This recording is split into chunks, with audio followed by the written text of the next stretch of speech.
చిత్తా నక్షత్రంలో దిగి వచ్చేటువంటి ఈ నెలని చైత్రమాసం ఇది పరాభవ నామ సంవత్సరంలో మొదటి నెల. పరాభవము అంటే మన అందరికీ కొంతమంది చెప్పుకున్నట్టు అవమానము మాట్లాడుతుంది. కానీ మహాభక్తుల విషయంలో మాత్రం పరాభవం కూడా ఒక సత్కార్యమే. ఎందుకంటే భక్తుల్ని అవమానించాలనుకోండి ఎవరైనా తెలుసు తెలియదు. భగవంతుడు ఏం చేస్తాడంటే దాన్ని ఆయన జీవితాన్ని దిద్దేటువంటి ఒక గొప్ప పాట కింద మారుస్తాడు. భగవద్భక్తులకి మామూలు వాళ్ళకి తేడా ఎక్కడ వస్తుందంటే ఆయన సంసారంలో ఉంటాడు, ఆయన అందరిలాగా అన్నీ చేస్తున్నా భగవద్భక్తుల యొక్క విషయంలో భగవంతుడు అవమానాన్ని కూడా ఆయనకి పై స్థాయికి ఉన్నత స్థాయికి ఎదిగేటువంటి ఒక ఉన్నతమైనటువంటి ఒక మెట్టుగా అదొక సత్కార్యంగా మరించేటువంటి గొప్పతనం భగవంతుడి యొక్క సృష్టి ఉంది. అందుకే శ్రీరామ రామ రామేతి రమే రామే మనోరమే సహస్రనామ తత్తుల్యం రామనామ వరాలనే అంటే శ్రీరామ శ్రీరామ శ్రీరామ అని 3 సార్లు అన్నంత మాత్రం చేత అందరూ 3 సార్లు అంటే 1000 సార్లు అనుకుందా అంటే రామనామం యొక్క గొప్పతనం అలాంటిదే. కానీ ఇక్కడ నిశ్చలమైన భక్తి లేకుండా ఏదో అనుమన్నారు కదా అన్నట్టు శ్రీరామ శ్రీరామ శ్రీరామ అని మరి 3 సార్లు అంటే 1000 సార్లు అయిన ఫలం వస్తుందని అంటే ఇక్కడ నిష్కల్మషమైన మనస్సుతో భక్తితో అనాలి. ఆ అనేటప్పుడు నీ భావన ఏ విధంగా ఉందో భగవంతుడు ఆ భావనను పట్టుకుంటాడు. నేను చెప్తుంది అర్థమవుతుందా?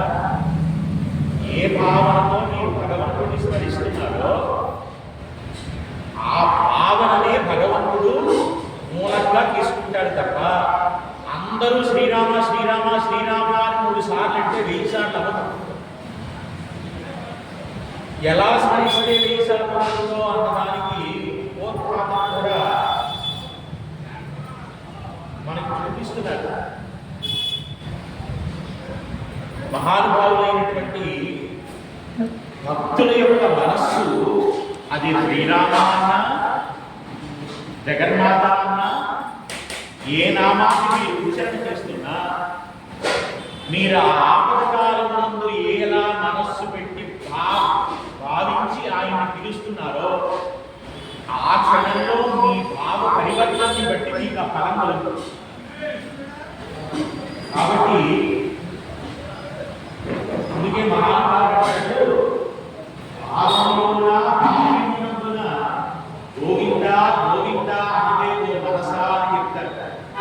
బయట ఒకలా లోపల కాదు, లోపల బయట ఒకే స్థితిలో ఉండగలిగేటువంటి మహాత్ముల యొక్క స్మరణ 3 సార్లు పలికిన 1000 సార్లు పలికిన ఫలితాన్నిస్తోందని చెప్తోంది భాగవతం.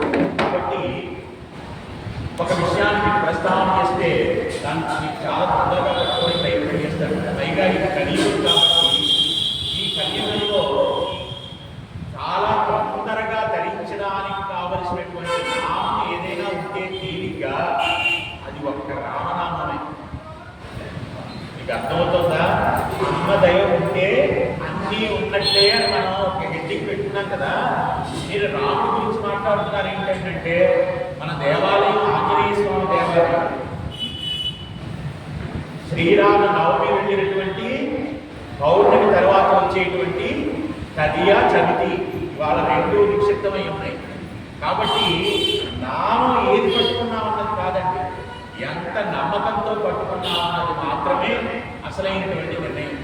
కాబట్టి భగవన్నామాన్ని ఉచ్చారణ చేసేటప్పుడు మనస్సు యొక్క పరిపక్వతని నేను ఆధారంగా తీసుకుని దాని వల్ల ఫలితాన్ని ఇస్తున్నారని చెప్తున్నారు అన్నమాట. అందుకని భగవన్నామం ఏ స్థాయిలో ఏ స్థితిలో మనం ఉండి ఫలితామో దాన్ని బట్టి ఫలితం వస్తుందని చెప్తున్నారు. అందుకే రామనామం ఒక్కదానికి ఒక పేరు కూడా ఉంది. భవతారకము అని పేరు. భవ అంటే ఏంటో తెలుసా? శరీరం మీద వ్యామోహం. తారకము అంటే తరింపచేయనిదని అర్థం.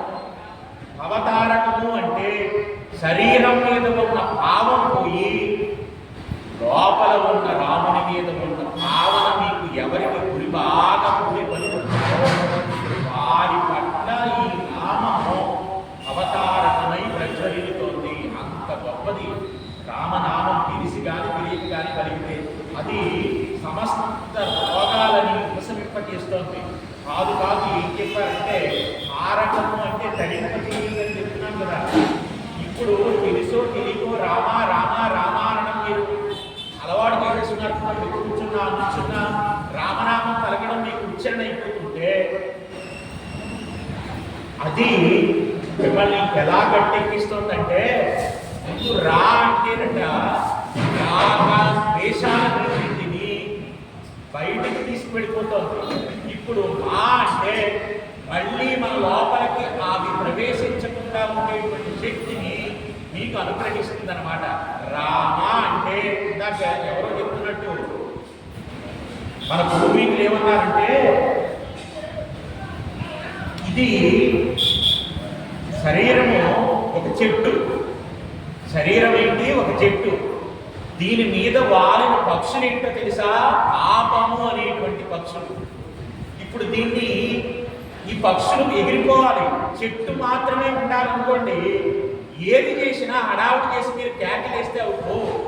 కానీ ఈ పాపము అనేటువంటి పక్షులు ఈ శరీరం అనేటువంటి చెట్టు మీద వాలినప్పుడట భగవంతుడు అనేటువంటి భగవన్నామాన్ని ఉచ్చరణ చేస్తే మాత్రమే ఈ పాపం అనేటువంటి పక్షులు ఎగిరిపోతాయి. అది ఎగరాలంటే మీరు అనాల్సిన నామం ఏంటో తెలుసా?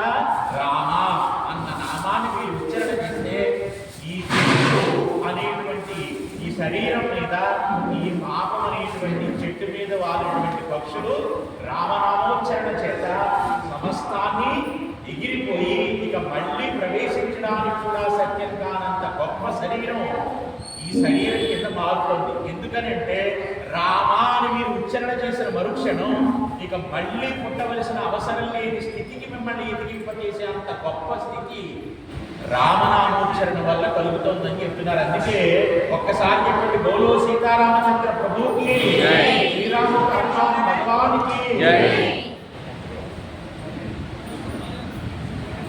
మహాతల్లి కౌసల్యాదేవి రామచంద్రమూర్తిని యుద్ధమానంతరం వెళ్ళి నమస్కారం చేసి కౌసల్యకి, కైకేయికి, సుమిత్రకి వెళ్ళి రాముడు నమస్కారం చేస్తే కౌసల్య అడిగిందట, నువ్వు రావణాసురుడు సంహరించావా రామా అని.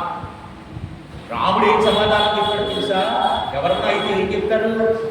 అవునమ్మా, నేనే చాలా కష్టపడి సంహారం